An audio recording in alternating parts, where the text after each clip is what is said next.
जय श्री राम, जय श्री कृष्ण। आजिर गीताध्याय आरंभ करने पूर्व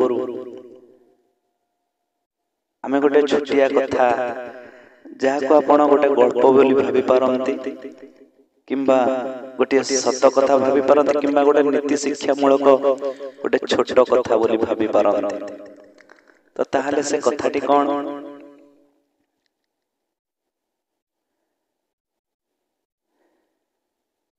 बापा ता पिला को कहउचंती प्रत्येक दिन गीता भागवत पढ़िबा पाई।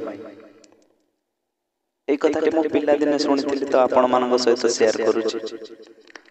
तो पिलाटी पचारुची, बापा आमे सबुदिन गीता भागवत काहेकि पढ़िबा? मु तो से सब किछि बुझी पारुनी। ताले मु बड़ होबा पर्यंत काहेकि ताको पाठ करिवि? ताको पाठ कले मोर कोन होबो? तो किसी बुझी पारुनी मु काहेकि पढ़ी। तो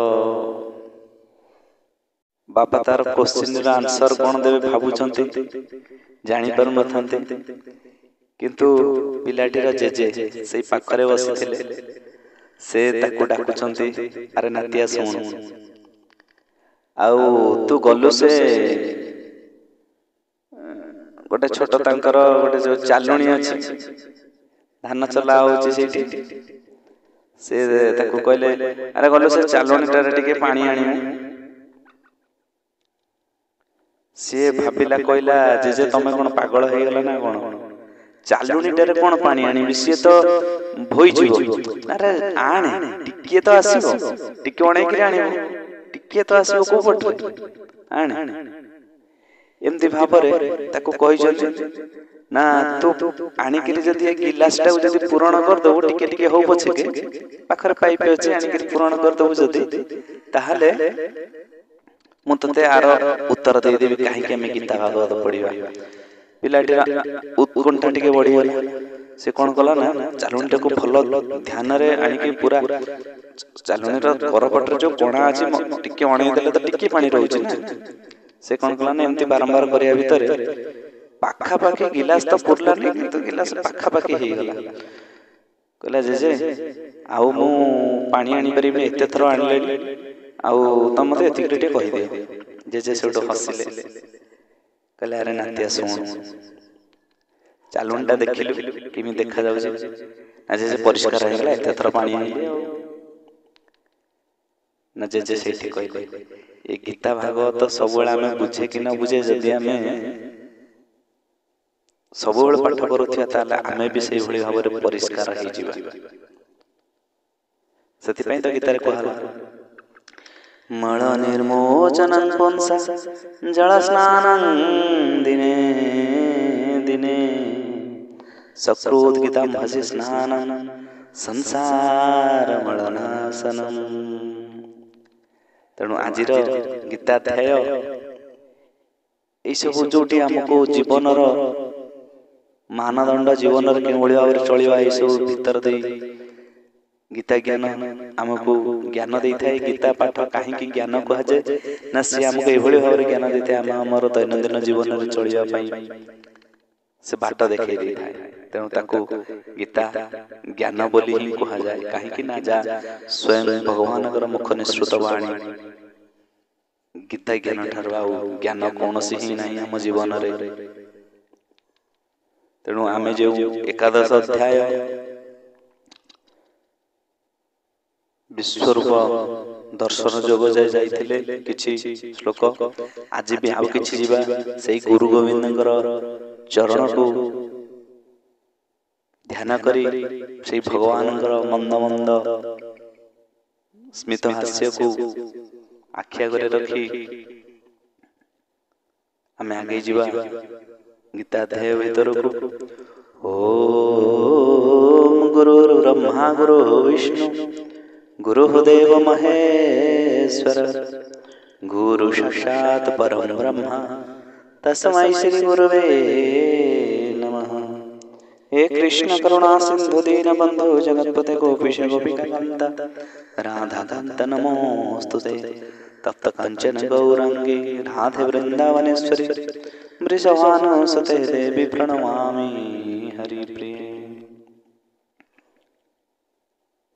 ଯେତେବେଳେ ଅର୍ଜୁନ ହାତ ଯୋଡ଼ି ଭଗବାନଙ୍କୁ କହିଛନ୍ତି, ପ୍ରଭୁ ଆପଣ ଏଇ ଯୋଉ ପରମ ଗୋପନୀୟ ବିଷୟ କହୁଛନ୍ତି, ଏସବୁ ଗୋପନୀୟ ତତ୍ତ୍ୱ ଜାଣିବା ବେଳୁ ମୋର ଅଜ୍ଞାନ ନଷ୍ଟ ହେଇଗଲା, ତେଣୁ ଆପଣ ଯାହା ମତେ ବିସ୍ତୃତ ଭାବରେ କହିଲେ, ଯଦି ଆପଣ ଚାହୁଁଛନ୍ତି ମୁଁ ସେସବୁ ଦେଖିବା ପାଇଁ ଯୋଗ୍ୟ, ଆପଣଙ୍କର ବଳ ତେଜ ବିଭିନ୍ନ ସ୍ୱରୂପ ଏସବୁ ଯୋଉ ବୃତ୍ତାନ୍ତ କଲେ, ମୋର ଟିକେ ସେଇ ସବୁ ମାନେ ସ୍ୱରୂପ ଦେଖିବା ପାଇଁ ମୁଁ ଉତ୍କଣ୍ଠିତ। ତେଣୁ ଆପଣ ଯଦି ମାନେ ଭାବୁଛନ୍ତି ମୋ ଯୋଗ୍ୟ, ତାହେଲେ ମତେ ଦୟାକରି ଦର୍ଶନ ଦିଅନ୍ତୁ। ଏଭଳି ଭାବରେ କହିଥିଲେ, ତାଙ୍କୁ ଦର୍ଶନ ଦେଇଥିଲେ। ଏଇ ଦର୍ଶନ ଦେବା ଭିତରେ ଆମେ ଯାଇ ପହଞ୍ଚିଥିଲେ ଶ୍ଲୋକ ନମ୍ବର 13 ପର୍ଯ୍ୟନ୍ତ। ସେଇ ଶ୍ଲୋକ ପୂର୍ବ ଶ୍ଲୋକରୁ କିଛି ଜାଣିବା, ଆଉ ଆଗକୁ ବି କିଛି ଜାଣିବା। ଦେବୀ ସୂର୍ଯ୍ୟ ସହସ୍ରସ୍ୟ ଭବେତ୍ ଯୁଗପଦୋ ତଥା ଯଦି ଭାସଦୃଶୀ ସା ସ୍ୟାତ୍ ଭାସସ୍ତସ୍ୟ ମହାତ୍ମନଃ। ଆକାଶରେ ଏକ ସଙ୍ଗେ ସହସ୍ର ସୂର୍ଯ୍ୟ ଉଦିତ ହେଲେ ଯେଉଁ ଜ୍ୟୋତି ଉତ୍ପନ୍ନ ହେବ, ତାହା ସେହି ବିଶ୍ୱରୂପ ପରମାତ୍ମାଙ୍କ ଜ୍ୟୋତି ସମାନ ହୋଇପାରିବ ନାହିଁ। ତତ୍ରେକସ୍ତଂ ଜଗତ୍କୃଷ୍ଣଂ ପ୍ରବିଭକ୍ତ ମନେକଧା ଅପଶ୍ୟ ଦେବଦେବସ୍ୟ ଶରୀରେ ପାଣ୍ଡବସ୍ତଥା। ପାଣ୍ଡୁପୁତ୍ର ଅର୍ଜୁନ ସେହି ସମୟରେ ଅନେକ ପ୍ରକାର ବିଭକ୍ତ ହୋଇଥିବା ପୃଥକ ପୃଥକ ସମ୍ପୂର୍ଣ୍ଣ ଜଗତକୁ ଦେବାଦିଦେବ ଶ୍ରୀକୃଷ୍ଣ ଭଗବାନଙ୍କର ସେହି ଗୋଟିଏ ଅଂଶରେ ରହିଥିବାର ଦେଖିଲେ। ଆଉ କଣ ଦେଖୁଛନ୍ତି? ତତଃ ସ ବିସ୍ମୟାବିଷ୍ଟ ହୃଷ୍ଟ ରାମୋ ଧନଞ୍ଜୟ ପ୍ରଣମ୍ୟ ଶିରସା ଦେବଂ କୃତାଞ୍ଜଳିରଭାସତ।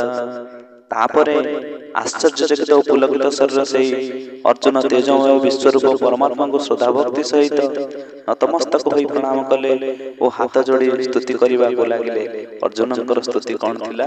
ଅର୍ଜୁନ ବାଚ ପଶ୍ୟାମି ଦେବାସ୍ତବ ଦେବଦେହେ ସର୍ବସ୍ତତାଂ ଭୂତ ବିଶେଷ ସନ୍ଧାନ ବ୍ରହ୍ମାଣମୀଶଂ କମଳା ସନସ୍ତଂ ଋଷିଶ୍ଚ ସର୍ବାନୁରଗାଂଶ ଦିବ୍ୟାନ୍। ଅର୍ଜୁନ କହିଲେ, ହେ ଦେବ, ମୁଁ ଆପଣଙ୍କ ଶରୀରରେ ସମସ୍ତ ଦେବତାଙ୍କୁ, ଚରାଚର ଜୀବ ସମୁଦାୟଙ୍କୁ, କମଳାସନରେ ବିରାଜିତ ବ୍ରହ୍ମାଙ୍କୁ, ମହାଦେବଙ୍କୁ ଓ ସମସ୍ତ ଋଷିମାନଙ୍କୁ ତଥା ଦିବ୍ୟ ସର୍ପମାନଙ୍କୁ ଦେଖୁଛି।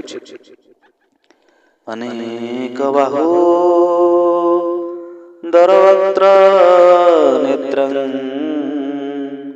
ପଶ୍ୟାମି ତ୍ୱଂ ସର୍ବतो ଅନନ୍ତ ରୂପଂ ନାନ୍ତଂ ନ ମଧ୍ୟାନ ପୁନସ୍ତବାଦିଂ ପଶ୍ୟାମି ବିଶ୍ವೇଶ୍ୱର ବିଶ୍ୱରୂପ। ହେ ବିଶ୍ବେଶ୍ୱର, ମୁଁ ଆପଣଙ୍କୁ ଅନେକ ଭୁଜ, ଅନେକ ଉଦର, ଅନେକ ମୁଖ ଓ ଅନେକ ନେତ୍ରଯୁକ୍ତ ତଥା ସକଳ ଦିଗରେ ବ୍ୟାପ୍ତ ଅନନ୍ତ ରୂପ ବିଶିଷ୍ଟ ଦେଖୁଛି। ହେ ବିଶ୍ୱରୂପ, ମୁଁ ଆପଣଙ୍କର ନା ଅନ୍ତ, ନା ଆଦି, ନା ମଧ୍ୟ କିଛି ବି ଦେଖିପାରୁନାହିଁ।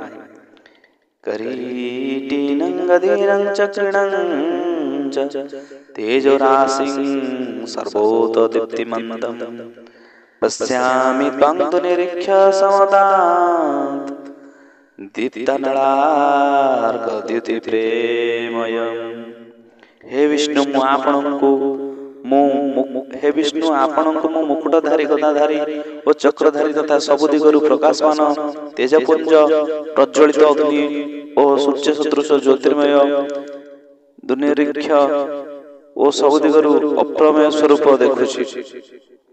ଦୁର୍ନିରୀକ୍ଷ ମାନେ ଯେଉଁ ସ୍ୱରୂପକୁ ଦେଖିବା ଅତ୍ୟନ୍ତ କଷ୍ଟକର, ଆଖି କଣ ହେଇଯାଉଥିବ, ତେଜ ଦୀପ୍ତି ତାଙ୍କ ଭିତରୁ ଯେଉଁ ଉଜ୍ଜ୍ୱଳମୟ ଆଲୋକ ପ୍ରଭାସିତ ହେଉଛି, ସେଥିରେ ଦେଖିବା ଅତ୍ୟନ୍ତ କଷ୍ଟକର। ତାପରେ କଣ କହିଲେ? ତମକ୍ଷରଂ ପରମ ବେଦିତବ୍ୟଂ ତ୍ୱମସ୍ୟ ବିଶ୍ୱସ୍ୟ ପରଂ ନିଧାନଂ ତ୍ୱମବୟଃ ଶାଶ୍ୱତଃ ଧର୍ମଗୁପ୍ତା ସନାତନସ୍ତ୍ୱଂ ପୁରୁଷୋ ମତୋ ମେ। ଆପଣ ହିଁ जानिबा योग्य परम अक्षर अर्थात परम ब्रह्म परमात्मा आपण ही एई जगतर परम आश्रय, आपण ही अनादि धर्मर रक्षक, आपण ही अविनाशी सनातन पुरुष। यह मोर मत। अनादि मध्यांत मनंत वीर्य मनंत बाहु शशि सूर्य नेत्रम पश्यामि त्वं दितहुतासवत्रं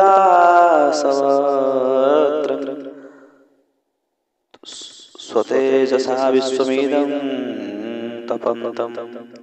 आपणको मु आदि मध्य अंत रहित अनंत सामर्थ्य युक्त अनंत भुजधारी चंद्र सूर्य रूपक नेत्रधारी प्रज्वलित अग्नि रूपक मुख विशिष्ट और निज तेज रे ही जगत को संतप्त करुथिबार देखुछि। आ कोन देखुछंती? द्यावा पृथिव्यरेदवन्तरं हि व्याप्तं त्वयिकेन दिशश्च सर्वा दृष्ट्वा भूतं रूपमुग्रं तवेदं लोकत्रयं प्रवर्तितं महात्मन्। हे महात्मा, स्वर्ग और पृथ्वी मध्य थिबा एही संपूर्ण आकाश तथा समस्त दिग एकमात्र आपणक द्वारा ही परिपूर्ण होईछि तथा आपणकर ही अलौकिक और भयंकर रूप देखि त्रैलोक्य अत्यंत व्यथित हेउछि।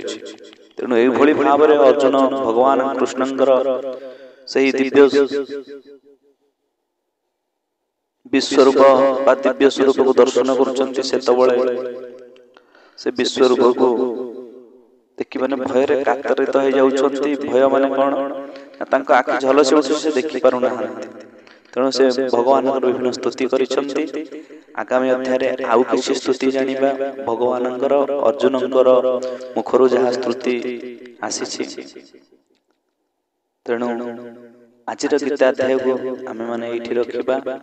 आगामी अध्याय रे आउ किछि जानिबा तांको भितरे जेपरि देवता माने प्रवेश करुछंती, अनेक तांकर गुण कीर्तन करुछंती, एपरि भावरे अनेक तांकर स्तुति गान करुछंती। माने एकादश रुद्र द्वादश आदित्य ए सब जो भाली भावरे से देखुछंती, क्योंकि भली भावरे भगवान से दिव्य स्वरूप को दर्शन करुछंती, विश्वरूप को। ताहा आगामी अध्याय रे आमे जानिबा। आजि पई एतिकी। भीमस्याभिरणमङ्गमनेरभिमति ब्रह्मजति शुद्धं सुतं कामं दोषं। जय श्री राधे।